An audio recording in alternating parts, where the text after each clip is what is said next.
Assalamu alaikum all of you. So today we have a topic about the back anxiety inventory. जैसा कि हम anxiety के ऊपर जो है वो lectures provide कर रहे हैं, so आज हम हमारे anxiety के inventory scale के ऊपर work करेंगे.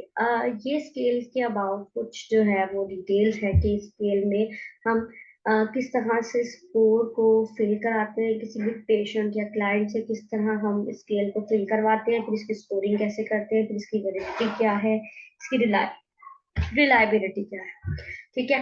अब बैक एंजाइटी इन्वेंट्री जो है ये this is a self report measure of anxiety. Anxiety की सेल्फ रिपोर्ट है जिससे हम एंजाइटी मेजर कर सकते हैं. इसके 21 जो है वो स्केल्स है. उसके बाद इसकी रिलायबिलिटी टेस्ट है जैसे कि इंटरनल कंसिस्टेंसी है फॉर द VAI, जिसमें इसमें क्रॉन्च पैक ने जो है वो alpha is equal to 0.92 test retest किए. इसके ऊपर रिलायबिलिटी 1 वीक टेस्ट हुआ है जिसमें इसको बैक एंजाइटी इन्वेंट्री में 0.75 बैक स्टेपेस्टन जो है वो एंड ब्राउन एंड स्टील ने 1988 में इसके ऊपर कंप्लीट रिसर्च को जो है वो कंप्लीट किया था. उसके बाद इसकी वैलिडिटी देखी जाती है. वैलिडिटी में जो है जी जो BAI है इसमें जो है मॉडरेटली जो कोरिलेशन की जाती है उसमें रिवाइज्ड एंजाइटी रेटिंग स्केल होता है इनके 0.51 एंड माइल्डली कोरिलेट जब किया गया तो इसको Hamilton depression rating scale 0.25 and back at all में 1988 में जो है इसकी सेटलमेंट की गई. मॉडरेटली इसकी वैलिडिटी जो है ये है. अब इसकी स्कोरिंग सिस्टम क्या है. स्कोरिंग सिस्टम कुछ इस तरह है कि इसमें 4 तरह की ऑप्शंस होती है. Not at all, mild, but it didn't bother me much. Moderately, it wasn't pleasant at time, and severely, it bothered me a lot. ठीक है. अब जो नॉट एट ऑल होगा उसकी जो रेशियो है वो 0 है. जो माइल्ड है उसकी 1 है. मॉडरेट की 2 है और सवेरली की जो है वो 3 है. इसको इसी रेशियो के ऊपर रख कर हम फिलिंग करते हैं. अब इसका टोटल स्कोर जो होता है वो कैलकुलेट करता है by the finding the sum of 21 items, यानी कि 21 जितने भी क्वेश्चंस हैं जब वो फिल करवा लिए जाते हैं तो उसको उसके टोटल के बाद ही हम उसका जो है वो स्कोरिंग बता सकते हैं कि इस पर्सन में एंजाइटी है या नहीं है. अब इसका स्कोर जो है 0 to 21 जो है वो लो एंजाइटी में आता है. 20 to 35 जो है वो मॉडरेट एंजाइटी में आता है. उसके बाद इसका 36 से अगर स्कोर किया जाए 36 से अबव तो ये potentially concerning of level of anxiety में आता है. तो इसके ऊपर जब हम आते हैं तो पता चलता है कि इस पर्सन में एंजाइटी है. इसके कुछ रेफरेंसेस नीचे दिए हुए हैं. फिर बैक एंजाइटी इन्वेंटरी पर हम आ जाते हैं. अब देखिए जैसे ऊपर उन्होंने नॉटल टॉल पहले लिखा हुआ था माइल्डली मॉडरेट सिवियरली, ऐसे ही उन्होंने नीचे स्केल में भी दिया हुआ ताकि डिफिकल्टी ना हो इसको फिल करने. अब बैक एंजाइटी इन्वेंटरी में जैसे कि ये नोट जो है वो below is the list of common symptoms of anxiety. Anxiety के कॉमन सिम्टम्स है जिसमें इंडिकेट किया गया पर्सन किस तरह से बॉदर करता है अपने एंजाइटी सिस्टम को ड्यूरिंग द पास्ट मंथ. पिछला पूरा एक महीने के पास्ट एक मंथ के जो है वो हम को रखते हैं आगे और उसके ऊपर हम अपने ये सारी चीजें जो है वो फिल करते हैं. ठीक है.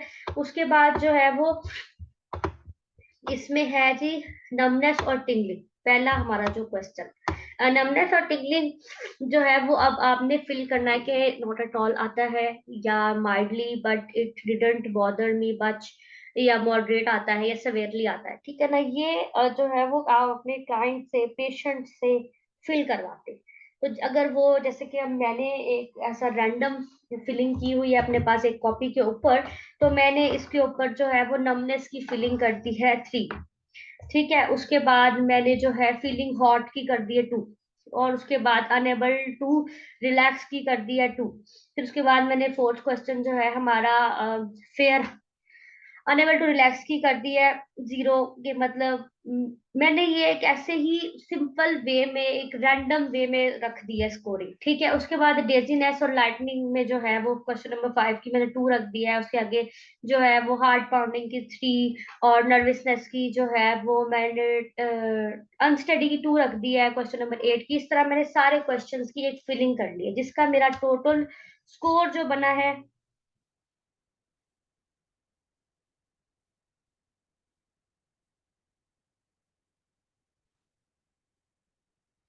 34 मेरा जो है वो बना है स्कोर.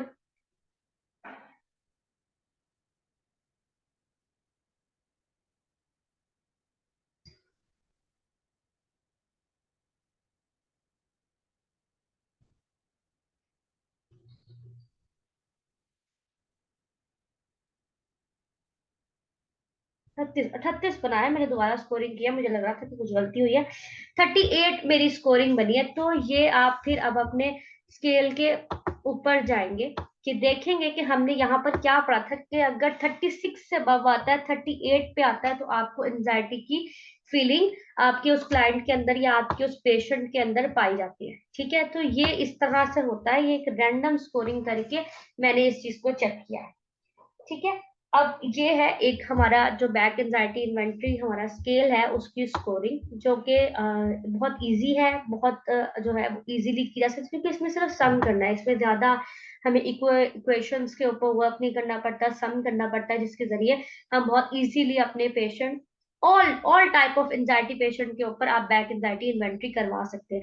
उसके अलावा जितने भी आगे टाइप्स ऑफ एंजाइटी है उसके डिफरेंट स्केल्स भी मौजूद हैं, उनके ऊपर भी हम कोशिश करेंगे कि लेक्चर्स बनाएं। Thank you so much.